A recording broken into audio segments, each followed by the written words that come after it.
Praise the lord. మన రక్షకుడు, మన పరిశుద్ధుడు, ప్రభు అయినటువంటి యేసుక్రీస్తు వారి మహాకనికరం కలిగిన నామమున ఈ ఉదయాల దేవుని వాక్య ధ్యానములకు ప్రతి ఒక్కరికి మన రక్షకుని పేరట ప్రైజ్ ద లార్డ్.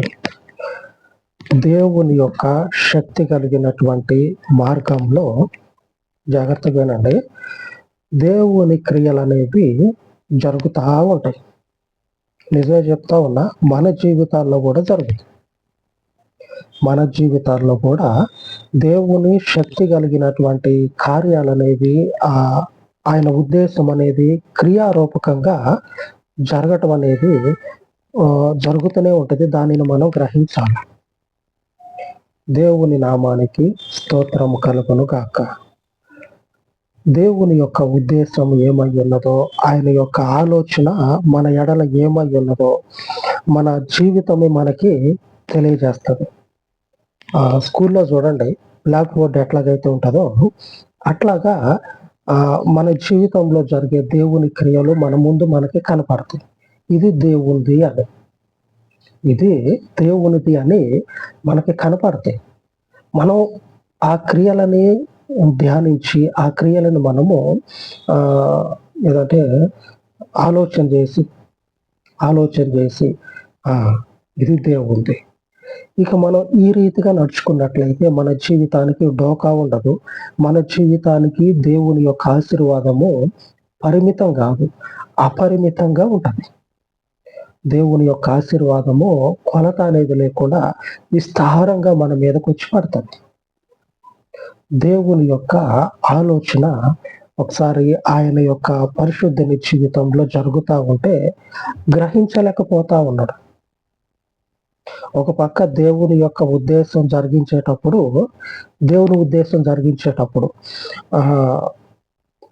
ఎంతంటే పీకల దాకా కోపం ఉంది. దేవునికి విరోధమైనది ఏదైతే ఉంటుందో దాన్ని హృదయంలో పెట్టుకొని పీకల దాకా కోపం ఉంది. కానీ అయ్యో, ఇది దేవుంది కదా, నేను చేయాల్సిందే ఈ పని కదా అనేటువంటి ఆలోచన ఆ మనుషునికి ఉండి, ఆ మనుషుడు కాళ్ళ మీద ఎలాగైతే నిలబడతా ఉన్నాడో ఆ ఆలోచన మీద నిలబడినట్లయితే ఇంకా కొంచెం గట్టిగా దేవుని హత్తుకొని దేవుని కొరకు బలంగా పనిచేసేటువంటి వాడు ఉండేటోడేమో. కాకపోతే అటువంటి ఆలోచన ఉండొచ్చు, కాకపోతే ఆ మనుషుడు స్థిరమయ్యేటట్లుగా లేకపోయినట్లుంది. ఆలోచన అనేది ఉంటే ఉండొచ్చు అంతో ఎంతో, కానీ ఆ మనుషుని యొక్క జీవితము గట్టిగా నిలదొక్కునే విధంగా లేకుండా కనపడతా ఉంది, లేనట్లు కనపడతా ఉంది. చూద్దాం ఎలాగనో. న్యాయాధిపతుల గ్రంథము 14వ అధ్యాయం 4వ వచనం. అయితే ఫిలిస్తీన్లకు ఏమైనా చేయుటక యెహోవా చేత అతడు రేపబడినన్న మాట అతని తల్లిదండ్రులు తెలుసుకొనలేదు. ఆ కాలంలో ఫిలిస్తీన్లు ఇశ్రాయేలీయులను ఏలుచుండెరు. దేవుడు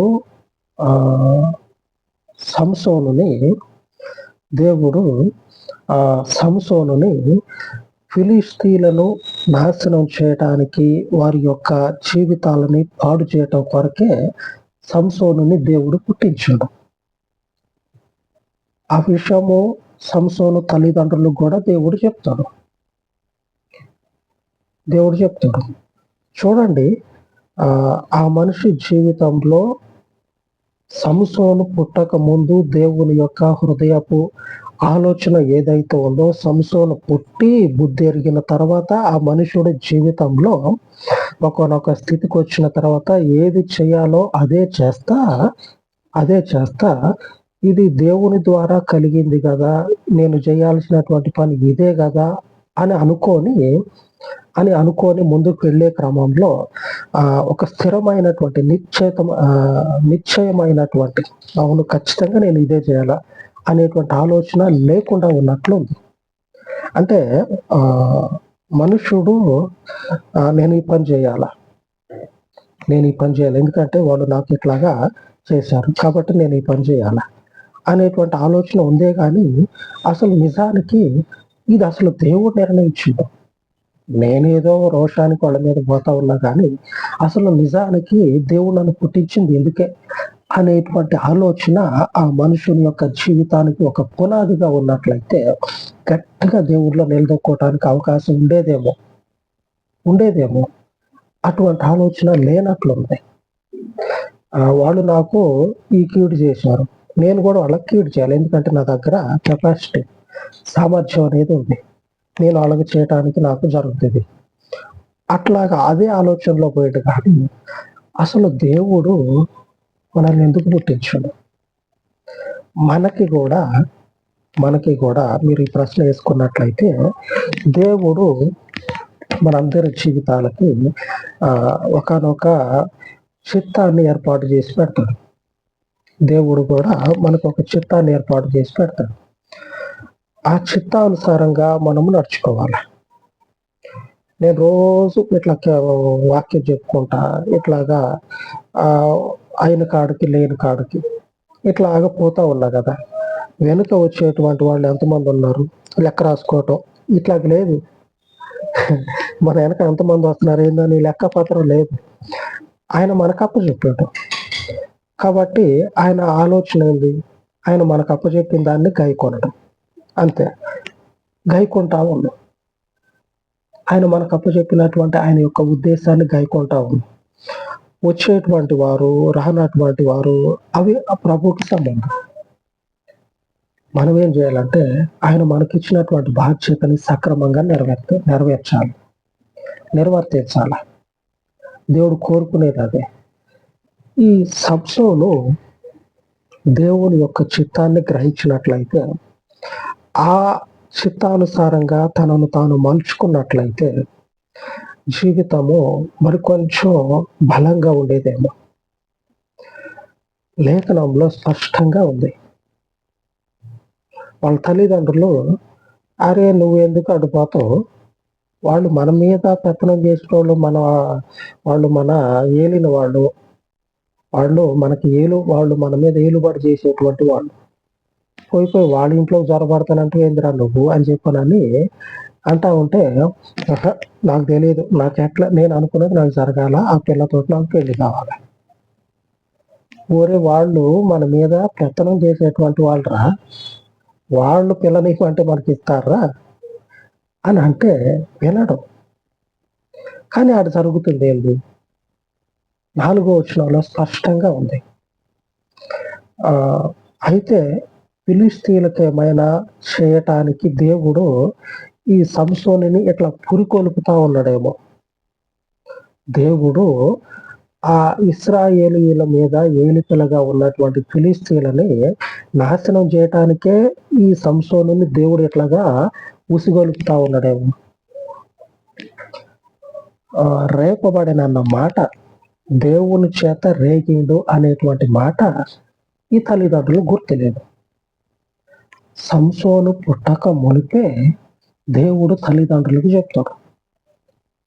ఆ తల్లికి దేవుడు చెప్తాడు, ఆ తండ్రికి తర్వాత చెప్తాడు. ఇద్దరికి ఒకనొక దినాన ప్రత్యక్షమయ్యి ఈ సంసోను యొక్క భవిష్యత్తును దేవుడు నిర్ణయించి పెడతాడు. ఆ రోజు పుట్టక మునిపే. పుట్టిన తర్వాత పెళ్ళిడికి వచ్చిన తర్వాత పెళ్ళిడికి వచ్చి పెళ్లి చేసేటువంటి సమయంలో కూడా ఆ తల్లిదండ్రులు మర్చిపోయారు. తల్లిదండ్రులకి గుర్తే లేదు. వాళ్ళ తల్లిదండ్రులు తెలుసుకోలేదంట.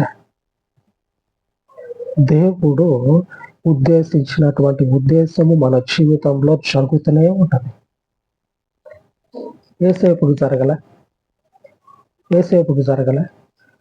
ఒకనొక దశలోనేమో ఒంటోడుగా ఉండి జీవితం ఏమైపోతుందో అనేటువంటి భయం.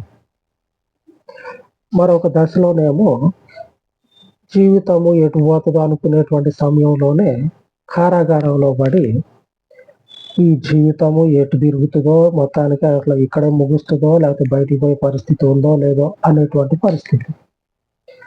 అక్కడ దేవుని చిత్తం అనేది జరుగుతూనే ఉంది. దేవుని ఉద్దేశం అనేది జరుగుతూనే ఉంది. 13వ అధ్యాయము 5వ వచనంలో చూసుకున్నట్లయితే, 4వ వచనంలో రాయబడినటువంటి మాటకి మునుపు, అనగా సంసోను పుట్టక మునుపు దేవుడు సంసోను భవిష్యత్తుని నిర్ణయిస్తా ఉన్నాడు. ఈ మనుషుడు ఇలాగ జీవించాల, ఇది నా తీర్మానం అని దేవుడు ఆ మనిషి భవిష్యత్తుని తీర్మానిస్తా ఉన్నాడు. 13వ అధ్యాయం న్యాయాధిపతులు 13వ అధ్యాయం 5వ వచనం. నీవు గర్భవతివై కుమారుని కందువు, అతని తల మీద మంగళకత్తి వేయకూడదు.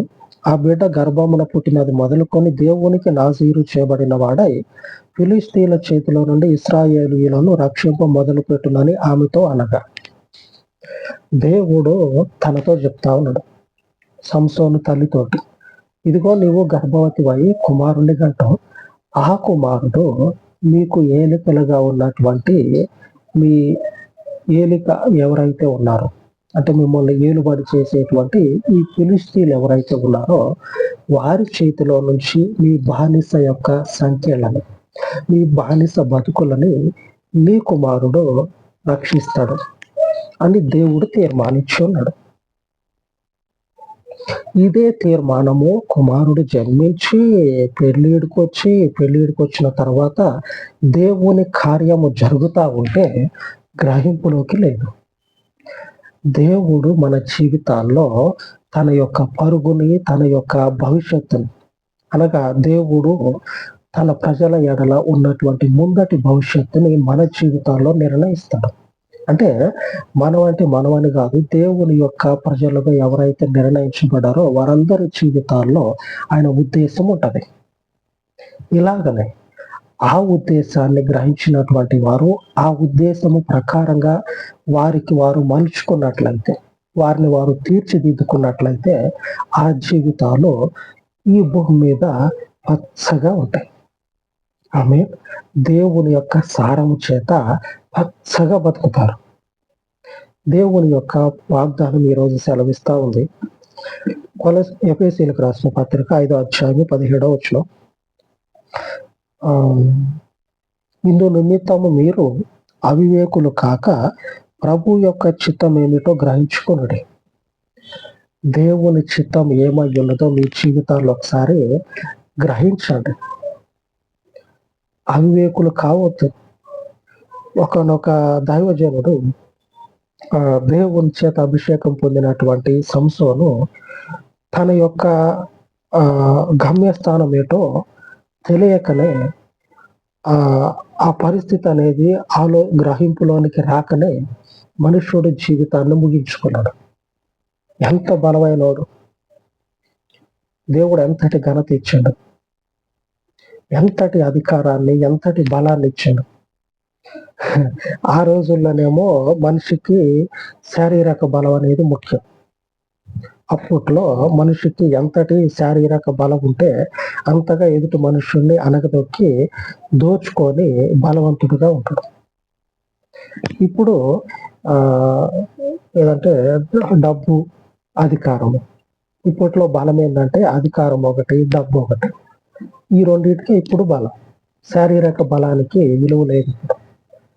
వీటికి ఇప్పుడు అది బలం అనేది ఉంటా ఉంది. అప్పుడు ఏంటంటే మనిషికి శారీరక బలం. ఆ శారీరక బలాన్ని దేవుడు సంసోనుకి ఇస్తే అది సరి అయినటువంటి విధంగా ఉపయోగించుకోకుండానే సరి అయినటువంటి రీతిలో ఉపయోగించబడ్డా. దేవుని యొక్క ఉద్దేశాన్ని సరి అయిన రీతిలో మనం ఉపయోగించుకున్నట్లయితే, ఆయన ఉద్దేశము ప్రకారంగా మనల్ని మనం తీర్చిదిద్దుకున్నట్లయితే మనకి, మన జీవితానికి సంపూర్ణమైనటువంటి నెమ్మది కలుగుతుంది. ఈ భూమి మీద పచ్చగా ఉంటాం. ఏ మందు వేసినా కానీ అంత పచ్చదనం రాదు. ఆమేన్. దేవునికి స్తోత్రం కలుగును గాక. ఆ రీతిగా మనము ఆయన యొక్క చిత్తాన్ని గ్రహిద్దాం. అవివేకులు కాకుండా ఆయన యొక్క చిత్తాన్ని గ్రహించి దీవించబడదాం. అలాగ ప్రార్థించుకుందాం. పరిశుద్ధుడా, దయగలిగిన తండ్రి, ఈ యొక్క అయా మధ్యాహ్న కాల సమయంలో మీ పరిశుద్ధ సన్నిధిలో తండ్రి ప్రార్థిస్తూ ఉండగా చెప్పబడినటువంటి వాక్యపు సారమును తండ్రి, ఒక గమ్యస్థానం అనేది లేక, సరి అయినటువంటి దిశానిర్దేశం లేక, అవివేకంలో తండ్రి కూరుకుపోయి మీ ప్రజల జీవితాలు చిన్న భిన్నమవుతూ ఉండగా మీరు దర్శించి తండ్రి వాక్యపు వెలుగులో వారిని నడిపించి స్థిరపరచమని నీవిచ్చేటువంటి మేలులు పొందుకొని ఆశీర్వదించబడుటకు ఈ భూమి మీద తండ్రి సమాధానము చేత పచ్చగా వర్ధిల్లుటకు సహాయముగా ఇచ్చామని మహిమ స్వరూపుడ నీ యొక్క తీర్మానము నీ యొక్క చిత్తము ఏమయ్యున్నదో గ్రహించే పరలోకపు వివేచన ఆత్మని తండ్రి నీ బిడ్డలకు సమృద్ధిగా అనుగ్రహించమని మరొక మారు ఈ యొక్క పరిచర్యకి మీ పరలోకపు చిత్తమును సంపూర్ణముగా తండ్రి జరిగించేటువంటి కృపను దయచేయమని మీ దయగలిగిన పాదముల యొద్ద ఈ విన్నపాలన్నిటినీ ప్రతిష్ఠించి ప్రభువైన యేసు నామమున ప్రార్థించి వేడుకొనుచున్నాను తండ్రి. ఆమేన్ ఆమేన్. సర్వోన్నతుడయ్యున్న మన ప్రభు కృప నిత్యము మనకు తోడయ్యుండును గాక. ఆమేన్ ఆమేన్.